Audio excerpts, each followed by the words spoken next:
Welcome to the Italian Wine Podcast. I'm Rebecca Lawrence and this is Voices. In this set of interviews, I will be focusing on issues of inclusion, diversity and allyship through intimate conversations with wine industry professionals from all over the globe. If you enjoy listening, please consider donating through ItalianWinePodcast.com. Any amount helps us cover equipment, production and publication costs, and remember to subscribe and rate our show wherever you tune in.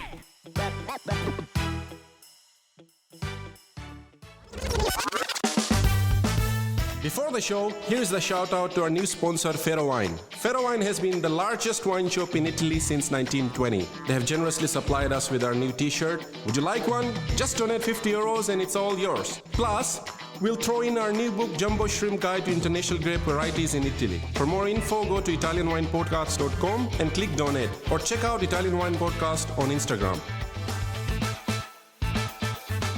Hello, this is the Italian Wine Podcast with me, Monty Waldin. My guest today is Matteo Acme, sales manager at which winery in the Marche region of Italy? What's it called? Filodivino. Filodivino, which is, how would you translate that? It's a very good title.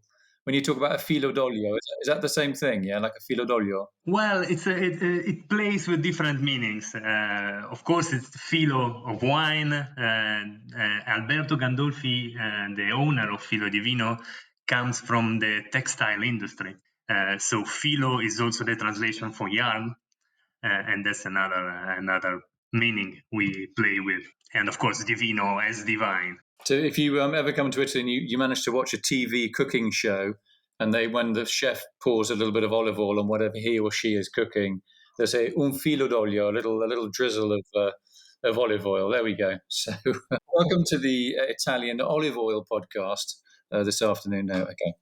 Alrighty. So you started working for the company quite recently. What is you're pitching to me Verdicchio in general and your wine in particular? What's your sales pitch?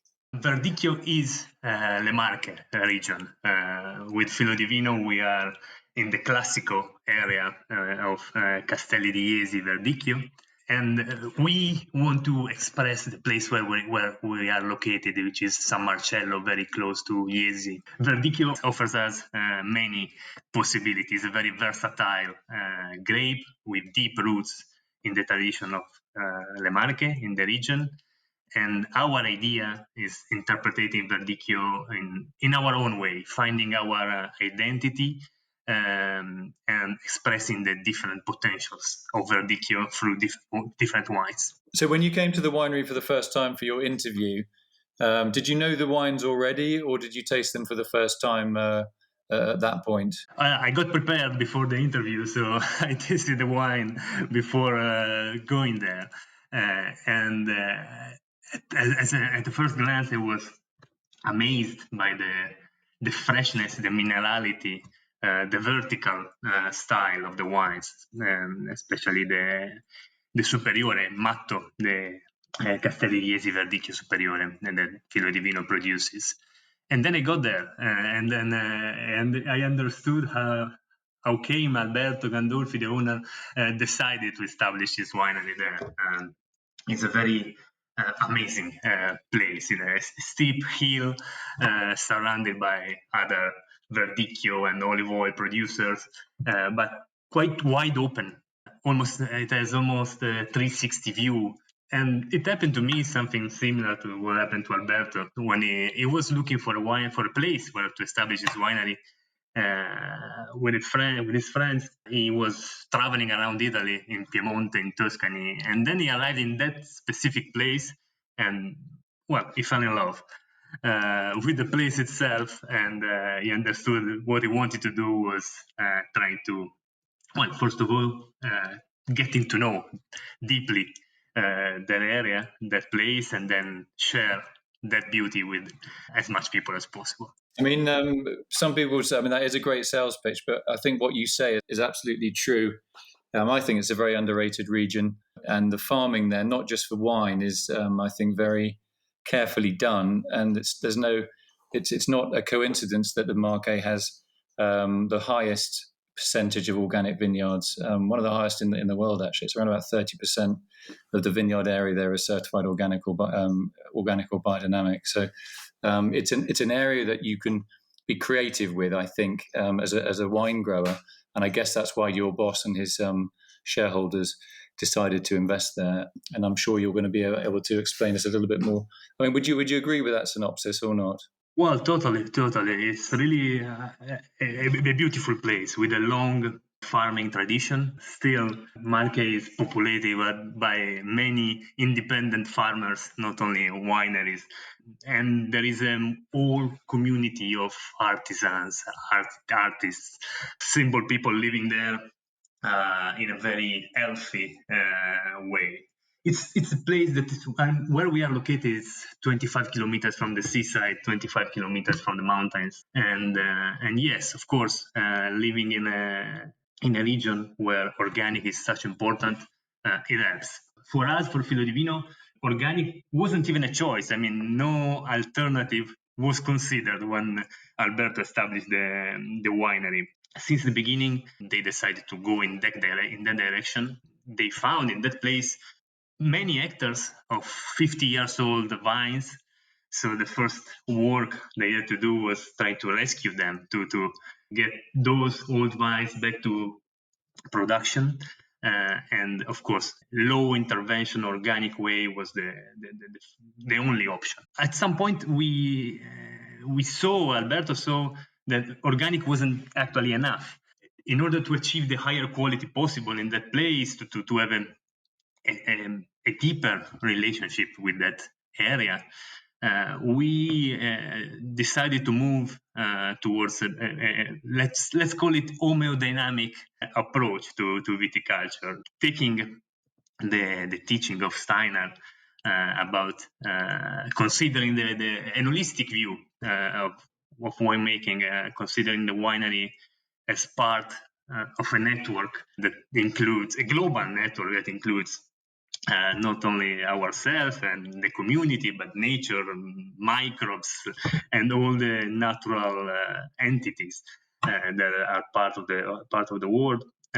We take that vision, trying to actualize it, and doing what we feel it works at Filodivino and in San Marcello, where we are. So, homeopathic preparation is something that we are experimenting with, obtaining good results so far, with the goal of reaching zero inputs farming. I mean, we would like, with time, of course, to stop using even those products that are allowed by the organic and biodynamic certification, copper, for example. So we are working in that direction. So what kind of alternatives are you looking for? Plant-based sprays like, I don't know, seaweed or other plants to use those as sprays? Yeah, different sprays based on natural ingredients, natural preparation. For example, this is the time of the year where we are facing risks of oidium in the vineyard. What we are using now is what we are spraying on the vines is an extremely diluted preparation of oidium, diluted in dynamized water, and then we spray it in the vines, trying to push them having a positive reaction and get prepared if an oidium attack comes. It's a little bit like a vaccine, almost, kind of. Yeah, it's kind of a vaccine. Yeah, that's the idea. Working on a balance and preventing diseases instead of healing the symptoms. What about your neighbours when they hear you say, we're just going to spray a little bit of oidium on our vineyards? Do they come knocking on your door with a shotgun, or do they think, oh, this could be quite interesting? No shotgun so far. It's something we are starting experimenting. So, and it's an homeopathic preparation. So we are in good relationship with everybody. So okay, just tell us a bit more about some of the other plants that you use. You don't have to go through all of them, but you've got like dandelion and borage and. What else have you got? Rapeseed. Yes, and we also have some spontaneous indigenous plants like sulla, which is a nice red flower able to fixate nitrogen in the soil. So we also in past, we also push indigenous plants and use them as cover crops. So are you sowing cover crops, or are you letting the interrow area between the vines also be spontaneous as well?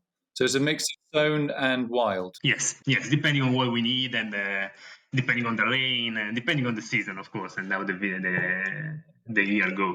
Well, it's interesting to hear you say that. It's a little detail, but it's important to hearing that. It's so you're basically, according to the season, according to the vineyard and the season, so the rainfall level or the heat level or whatever, you're adjusting your cover cropping program exactly to what you feel is best for that particular situation at that particular time. You're not just sowing the same stuff every single year. It's great stuff. Yeah, very interesting. Yeah, the idea is having no protocols and trying to interpret it and go with what nature says to us and trying to cooperate.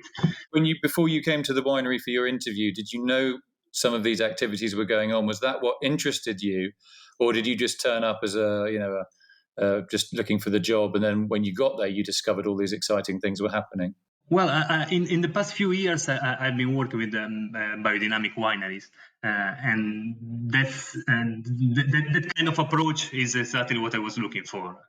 And first of all, to learn myself more and more about this, and also I really feel motivated if I have to talk about and introduce this kind of attitude towards winemaking and wine producing. Who did you work for beforehand, just out of interest? Well, I was working with an Argentinian winery before that, which is Chacana and Incari, these two brands, and I was in charge for all the export markets of that winery. And anybody else? Oh, I had some little collaboration with other wineries, a little winery here in close to the Marche in Umbria, but that's a very little cooperation I have with them. So the main occupation was with Argentina and now with Filodivino. So when you're going out selling and obviously explaining what you do to your clients and even members of the public sometimes, how do they react to when they hear you explain exactly how the winery is working in the vineyard? Are they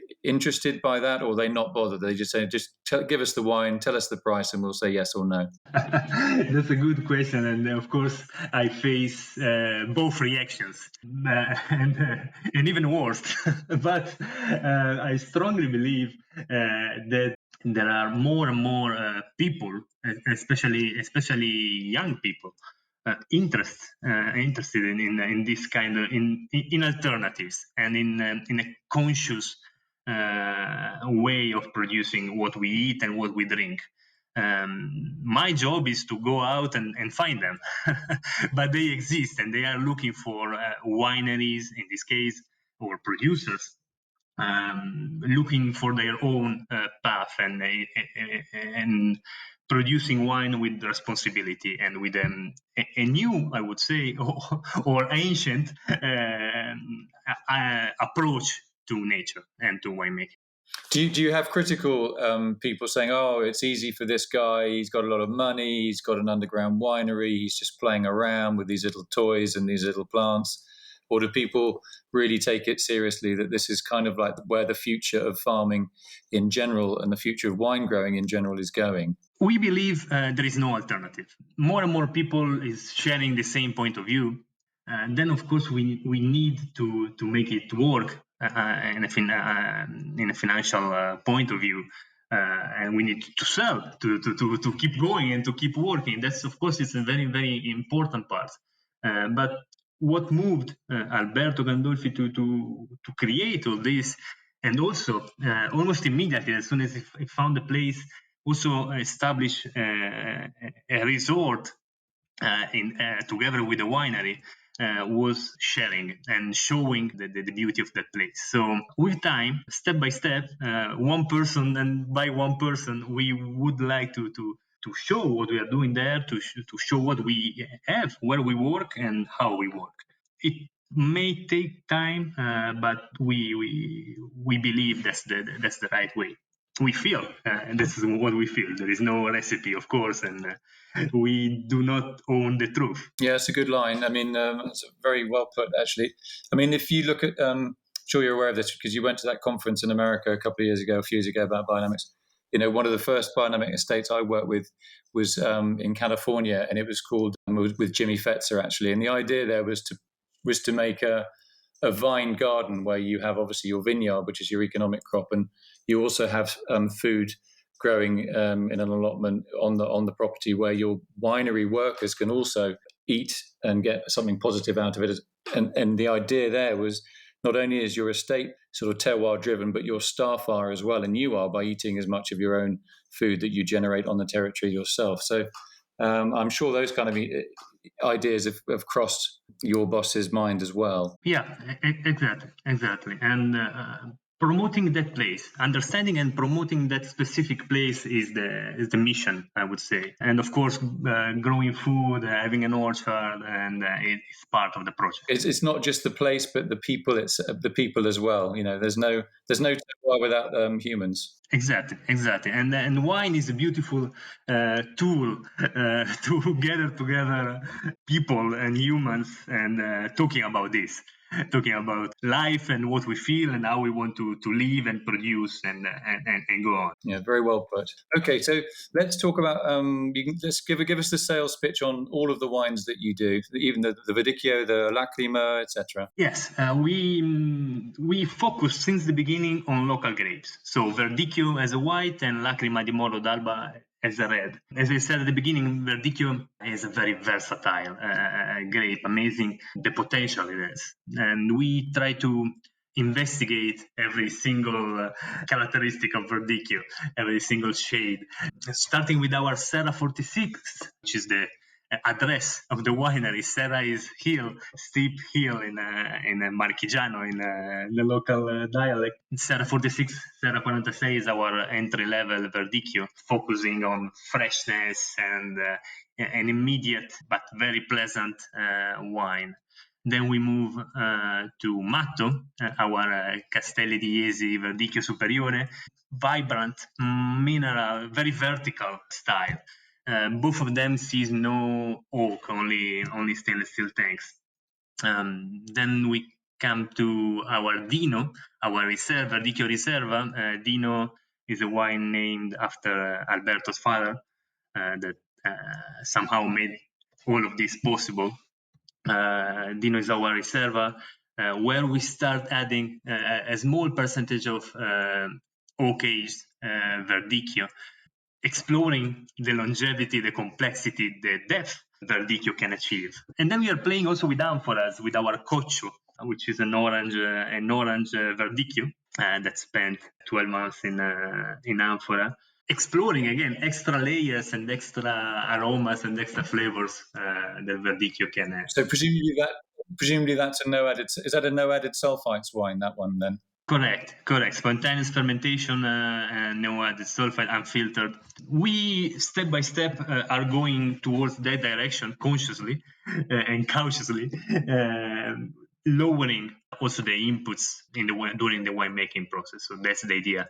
Really let Verdicchio and Lacrima express themselves in the most naked way possible. Talking about Lacrima and Verdicchio, we also produce two sparklings. One with Verdicchio, a Charmat method, and also a rosé sparkling with Lacrima. Lacrima di Morro d'Alba, Lacrima means tears, tear, because of the little tears of juice that when the berries are ripe, they come through the skin. So our Lacrima, there are only 300 hectares planted of Lacrima in Le Marche, and Lacrima is planted only in Le Marche. We have 8 of those hectares. Lacrima is a very, to me, which I was born in another region, so I didn't grow up in Le Marche. Lacrima is a very fascinating, very charming grape. So fruity with those rose aromas, and with a very attractive, I would say, vitality, acidity, and freshness, but with an interesting texture. So we are playing also with a different expression of Lacrima, with a sparkling, as I said, and with two still still reds.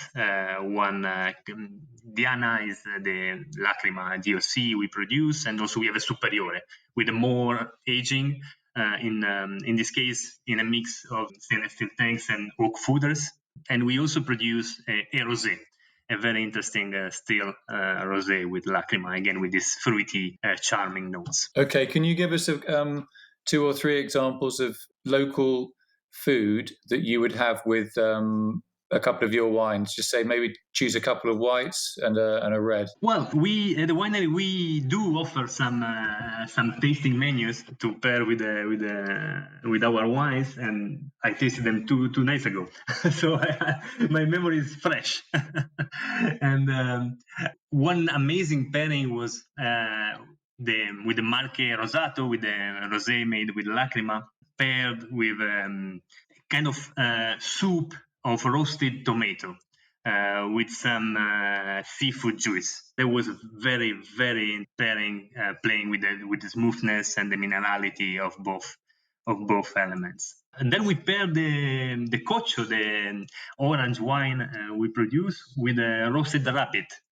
And also that one was a very, very interesting. I'm suggesting unusual pairings here, but because of course a dry Verdicchio Superiore like Matto really goes well with all the seafood and the fish and the grilled fish you can imagine. So these are all pairings we can play with. Okay, one more. I was quite surprised to taste our Ali, the sparkling wine based on Lacrima, drinking it as an aperitif with cold cuts, with salami and cheese and some salty prosciutto. That was really an excellent pairing as well. Yeah, it's on clay. I think it's on clay soil as well. So you probably have a nice little bit of backbone in there as well to cut through some of the. Correct. It's all clay, calcareous clay, but the backbone is there. Okay. Is there anything we've missed out? Is there anything else you want to tell us about? Well, we welcome everybody to visit us at Filodivino, our lodging activity in that beautiful place, and we really hope that we will have the chance to host more and more people and customers to build with time a community based on wine and solid principle of agroecological practices. So this is how we are building our own identity and our path in the wine world. Perfect. Okay, I just want to say thanks to my guest today, Matteo Acmè, who is the commercial manager or sales manager for Filodivino in the Marche. It's a fascinating estate. It's the kind of estate. What it's doing is definitely ahead of its time, and more will follow without any question, any shadow of a doubt. Keep up the good work. Thank you very much, Monty. It's been a big pleasure to be here, and thank you everybody for listening. Great to talk to you. Thank you. Listen to the Italian Wine Podcast wherever you get your podcasts. We're on SoundCloud, Apple Podcasts, Spotify, Himalaya FM, and more. Don't forget to subscribe and rate the show. If you enjoy listening, please consider donating through ItalianWinePodcast.com. Any amount helps cover equipment, production, and publication costs. Until next time, Cin Cin.